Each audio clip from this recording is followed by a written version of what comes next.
Hello everyone, this is Darion GNB here, and today, welcome back to another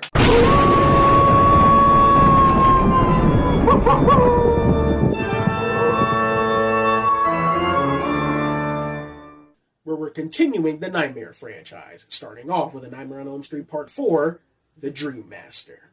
A Nightmare on Elm Street 4, The Dream Master, released in August 1988. The film centers around Freddy once again returning to finally put an end to the last remaining Elm Street children. Yeah, I'm not gonna hide it at all. This movie was a big fucking bore for me, especially after Dream Warriors.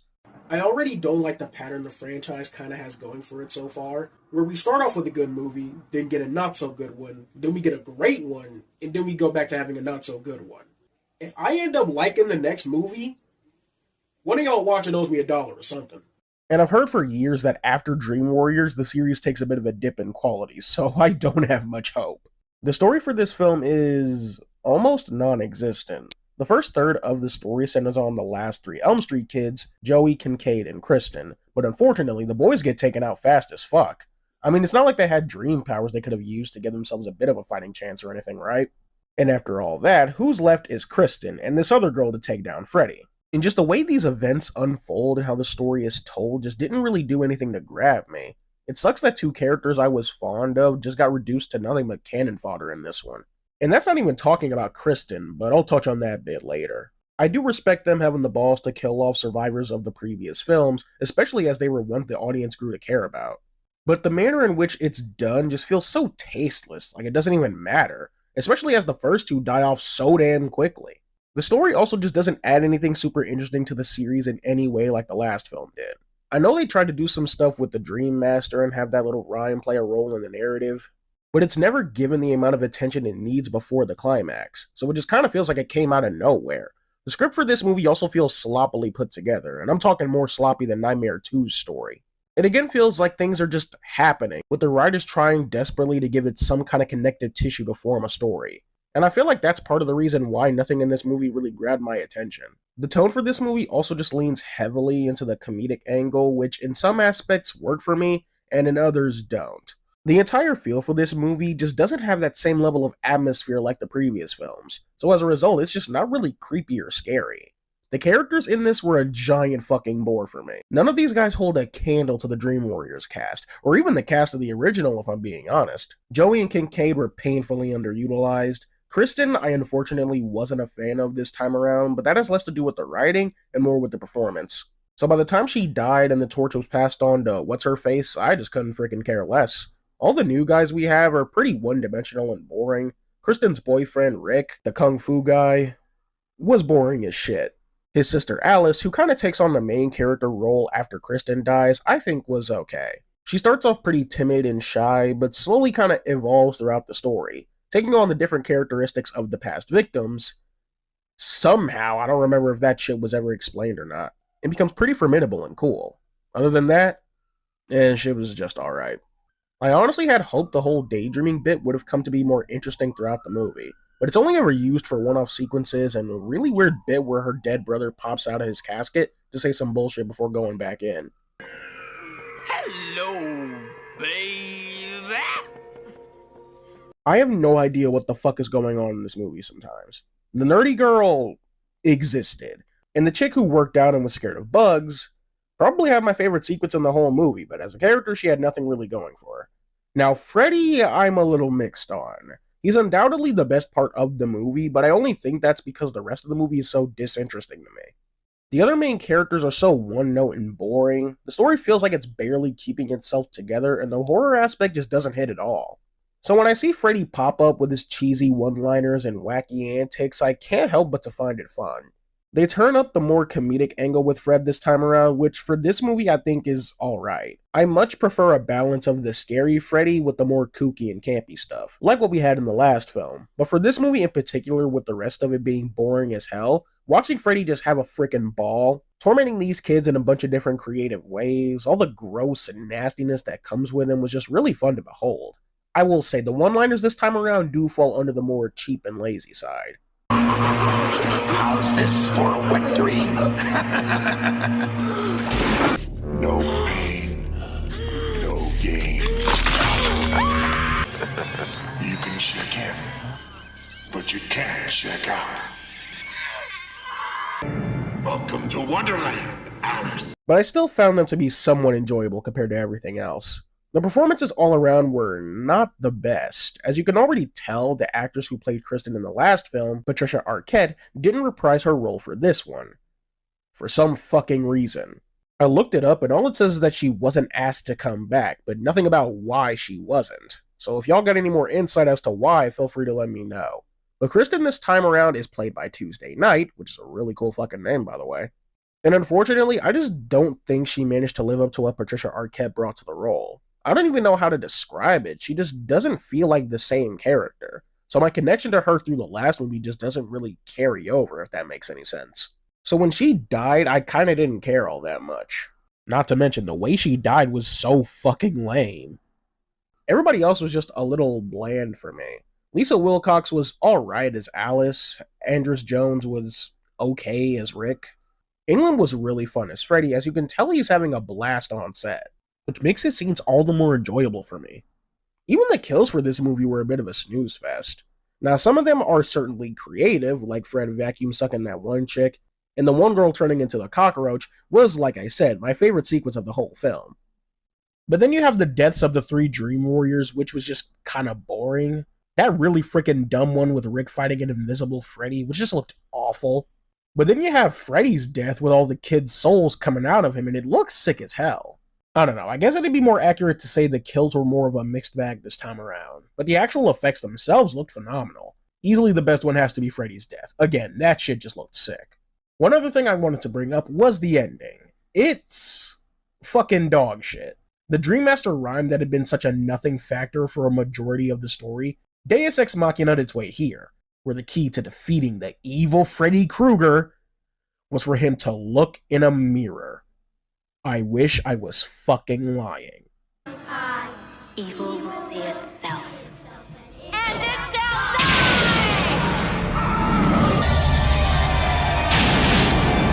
die! Overall, Nightmare 4 Dream Master is boring as shit. Yeah, this one was just a real slog to get through.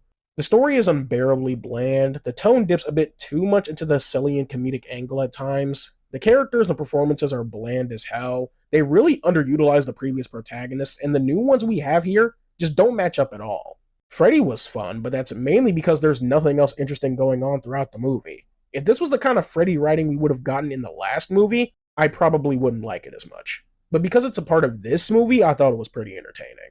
The kills are a bit of a mixed bag, but the actual practical effects were pretty solid. As a whole, this movie was just a giant bore, and I think that's the biggest problem for me. Nothing here really felt like it warranted this movie's existence. Yeah, as a whole, this was just really boring. Now, with that out of the way, let us hope things improve with Nightmare 5, The Dream Child. The Dream Child picks up a few years after Alice's encounter with Freddy, and centers around Krueger slithering his way back through dreams, though it's unbeknownst whose dreams he's actually coming from. Alright, I was surprised by this one. This is undoubtedly better than Dream Master, but that ain't me saying it's good. Yeah, this movie is also a bit of a rough one, unfortunately. The story and premise is something I actually found pretty interesting, but it's the execution of some of it that kind of brings the movie down for me.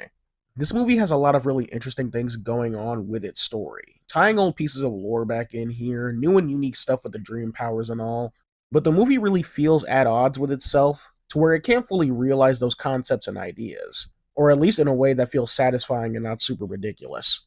Alright, enough being vague. For most of the movie, I really dug most of what was going on with the Dream Child thing. Freddy coming back through an unborn baby's dreams is a really creative route to take this time around.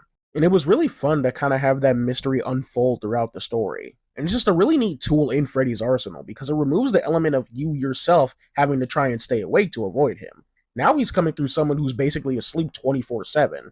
But that's basically the beginning and end of my praises for this concept. I can admire the creativity behind it, but the way it's used in the story steps a bit too far into the silly and ridiculous side for me. I like how they tried to tie Amanda Krueger into the story. Having her play a role in Freddy's defeat is a really cool and interesting idea. I especially find it funny that a big threat to his operation this time around is his own damn mama. You brought me back to give you life, but now I must take yours. We'll see, bitch. We'll just see. But this element isn't given a lot of focus, so it kind of just ends up feeling whatever to me. When I said this movie feels at odds with itself, I mean that in the sense that all of these cool concepts and ideas come clashing with the all-over-the-place tone and presentation of the whole film. There comes a part where I'm watching this movie and slowly come to the realization that this is just not a horror movie anymore. Nah, this is on the edge of being a straight-up horror comedy, and not a very funny one, might I add. This movie also has a bit of the same problems the last movie did, though maybe not as severe. The script still feels sloppily put together, with them putting a lot of effort into these big and weird set pieces and spectacles, but kind of fumbling on having the story to interconnect them all. This one is probably still more well thought out, but that's because they at least had an interesting premise to hinge most of the story on, even if, again, it's not executed the best. The characters this time around are honestly pretty okay. I dug Alice far more this time around. Same goes for her boyfriend Dan, who I didn't even bother bringing up when talking about the last movie. The two are pretty cute together, and despite the latter's minimal screen time, we're pretty good as a couple. I even thought the role Alice's dad had was pretty sweet. I never brought him up when talking about the last movie, because I didn't care to, but I like how in this one he becomes less of a dick and is a more supportive figure in her life. It's sweet. Even their friends I didn't mind all that much. The comic book nerd was okay. Yvonne, Alice's best friend, was easily the most enjoyable out of all of them. And then there's Greta, who existed. The usage of Alice's kid, Daniel, was alright. Like, I thought it was cute for her to be able to talk and communicate with the kid through dreams, but then we get the finale where they had the little dude go full scary demon mode, and it just looks ridiculous. I'm so sorry. Again, I thought Amanda Kruger had a fun role in the story, but her role is pretty damn minor compared to a lot of the other stuff that's going on. Now for Kruger himself. I ain't gonna sugarcoat it. I hate everything having to do with Freddy in this movie. I'll even go as far as to say Freddy is the worst part of this movie for me. My enjoyment of this film routinely came crashing down whenever this motherfucker showed up. I enjoyed some of the exaggerated antics he pulled in the last movie, but this shit I could not fucking stand. There's no better example of this movie being a horror comedy than its treatment of Kruger. The scare factor is completely abandoned in favor of giving him this more cartoony persona, and I hate it. He goes through all these kooky and wacky outfits and transformations, his one-liners are unbearably cheesy and corny, and I just absolutely hate the look of Freddy for this film. The makeup this time genuinely looks awful. He looks goofy as shit, man.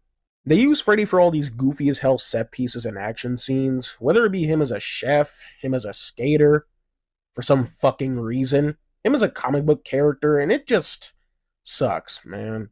Like, this shit was genuinely unbearable to watch. So much so that whenever these little things came up, I was just anxiously waiting for Freddy to disappear so that we could focus on something else, anything else. The performances were all just decent, I guess. Lisa Wilcox I enjoyed as Alice. Kelly Jo Minter was pretty good as Yvonne. England, despite how much I hate Freddy in this, still puts in a pretty good performance.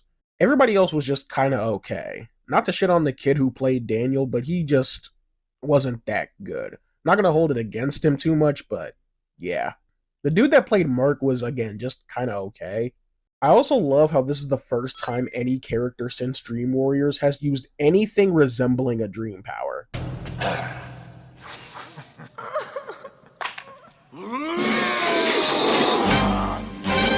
Time to die, you scar-faced limp dick!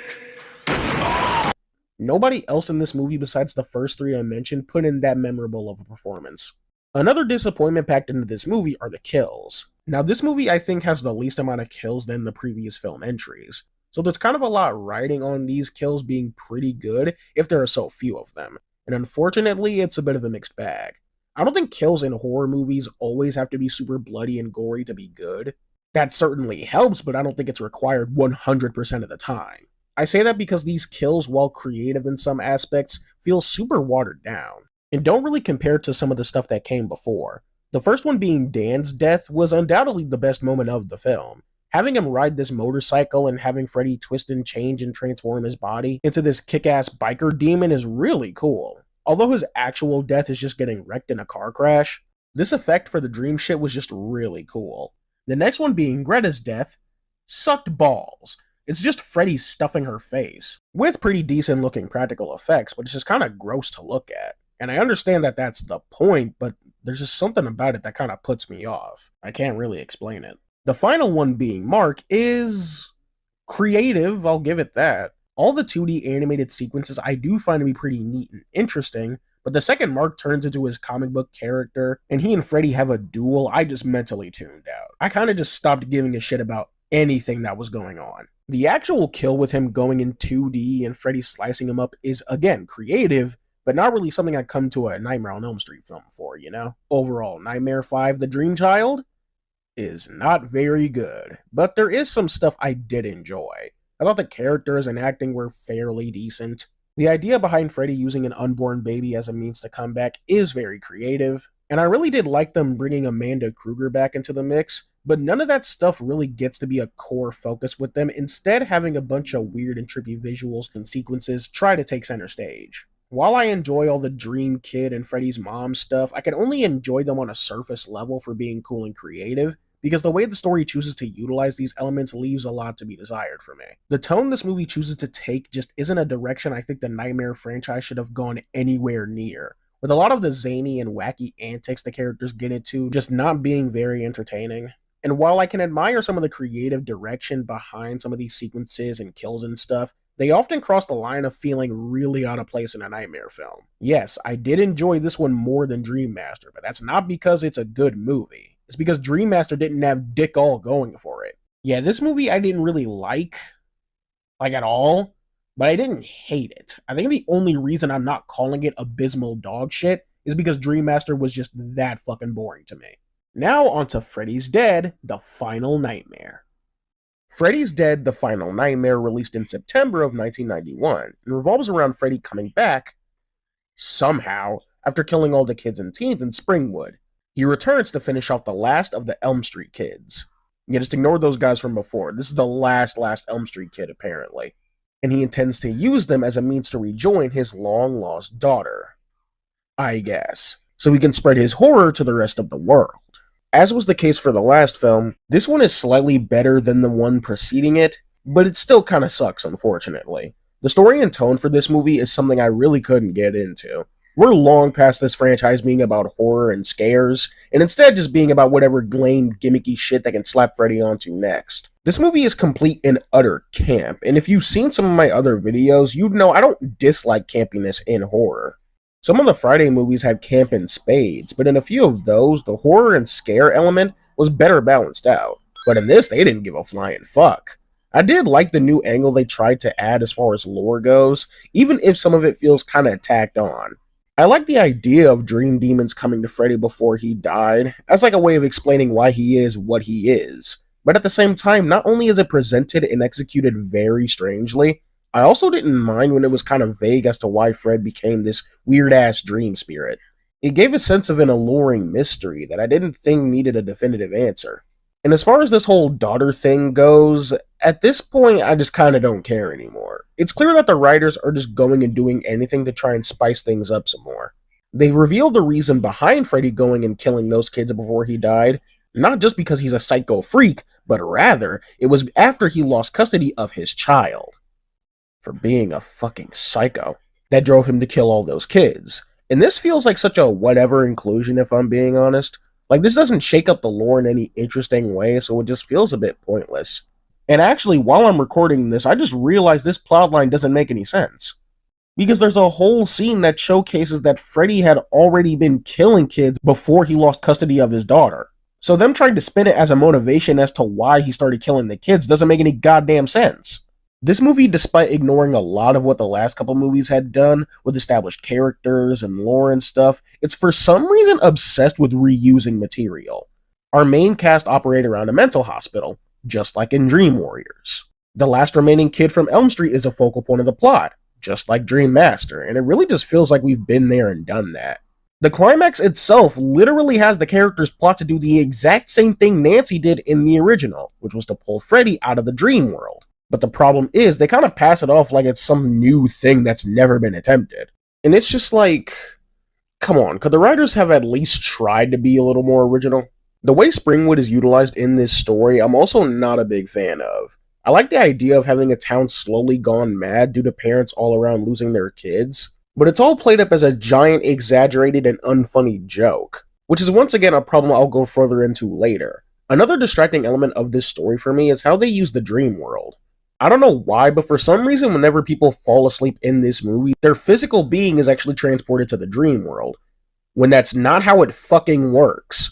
In all of the past movies, whenever a motherfucker fell asleep, they're still present in the real world. It's not like their physical body was pushed into another dimensional plane. This is a relatively minor thing, but I just found it so weird that they chose to do it that way this time around. Not to mention, they also kind of shit on some of the previous films by having this character, no, I don't care enough to remember her name, just casually be able to share a dream with the John Doe. I told you I knew an easier way. Concentration, meditation, that's what Doc always says. Oh yeah, just casually drop that, like it's a super easy thing that a lot of people have the capabilities of doing, completely removing Kristen of her uniqueness with her dream power from the previous movies. Thanks, Freddy's dead! I haven't even been talking about the movie for that long yet, and it's already starting to annoy the hell out of me, I'm not gonna lie. This movie is also the first entry in quite a while to almost completely ignore the preceding movies. None of those characters like Alice or her baby are even mentioned in this one, and it just feels a little odd when for 3 straight movies we've had recurring characters from previous entries. Speaking of which, the characters this time around are boring as shit. Our kinda main lead is a John Doe who has no idea who he is or where he comes from. And the only reason I say kinda main lead is because he just kinda dies unceremoniously, and more attention is just shifted onto Maggie, who's later revealed to be Freddy's daughter. John's whole role feels somewhat pointless, as I think you could have just skipped the whole last remaining Elm Street kid thing, and just honed in on the Freddy's daughter situation. And I don't think the story would be that much different. The other teenage characters as well were just kinda boring. Very one-note and generic. The group dynamic among the 3 was at least entertaining in some scenes. These 3 do feel like good friends, but individually there's not too much to speak of. Maggie, who was revealed to be Freddy's daughter, also was pretty uninteresting. The whole mystery element of this story is so painfully obvious that I couldn't bother getting all that invested. The way it plays out within the story feels like a bit of an afterthought some of the time. Like, just picture this. Fred Krueger's long-lost daughter, after being sought out as a means for him to spread his terror worldwide, and the ultimate showdown that will prove to be the end of Krueger once and for all. And this is very anticlimactic. And speaking of which, Freddy himself. Once again, Fred is really freaking annoying. Not as annoying as he was in the last one, but he's still annoying as shit. Krueger has fully and completely become a goddamn cartoon character. He's not scary in the slightest, and he sure as hell isn't funny. They keep trying to push the one-liners and references with him playing Nintendo, talking about the cool graphics, or that Wizard of Oz bit, and it's just not funny. Come on, John! Good Get out of here now, Tracy! Now! Hey, you forgot the power glove! I genuinely feel sorry for all the folks who grew up in this era, watching Freddy, who was once this nightmare-inducing boogeyman, slowly morph into Bugs fucking Bunny. Truly, I am sorry y'all had to experience that, because this is actually sad to say. They try to do some neat stuff with his character, where we briefly see what his life growing up was like, and that he was always just kind of a little psychopath, which is cool, I guess, but for every good thing this movie does, there are at least like 3 or 4 shitty things around the corner. So even if I think this bit of Freddy lore is neat, I can't even fully appreciate it. His personality is super exaggerated and over the top that I just can't take seriously. And that translates to the kills as well. I'll say, the movie as a whole feels very cheap. The dated CGI, the set design for Springwood, it all just feels very cheap. And that unfortunately goes for some of the dream sequences and the kills. They get real damn gimmicky with how some of these play out. Some go on for way longer than they need to, and others they felt the need to inject so much weird and wacky shit that I just can't help but to be a little annoyed. The video game one is creative, I'll give it that. Even in some of these last movies with the kills and dream sequences being super out there and weird, I can at least give them props for wanting to be creative.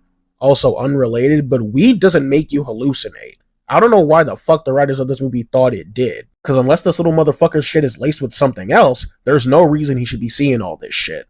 The whole video game sequence itself was not really funny, to be honest, and when dudes started bouncing around and shit and doing all this cartoon whatever the hell in the real world, what are we doing here, man? That is a genuine question I asked when this sequence came up, because I don't even know what to say anymore. And his actual death is just fucking lame. The pussy gets pushed down some stairs and falls into a hole. That's fucking it, dude!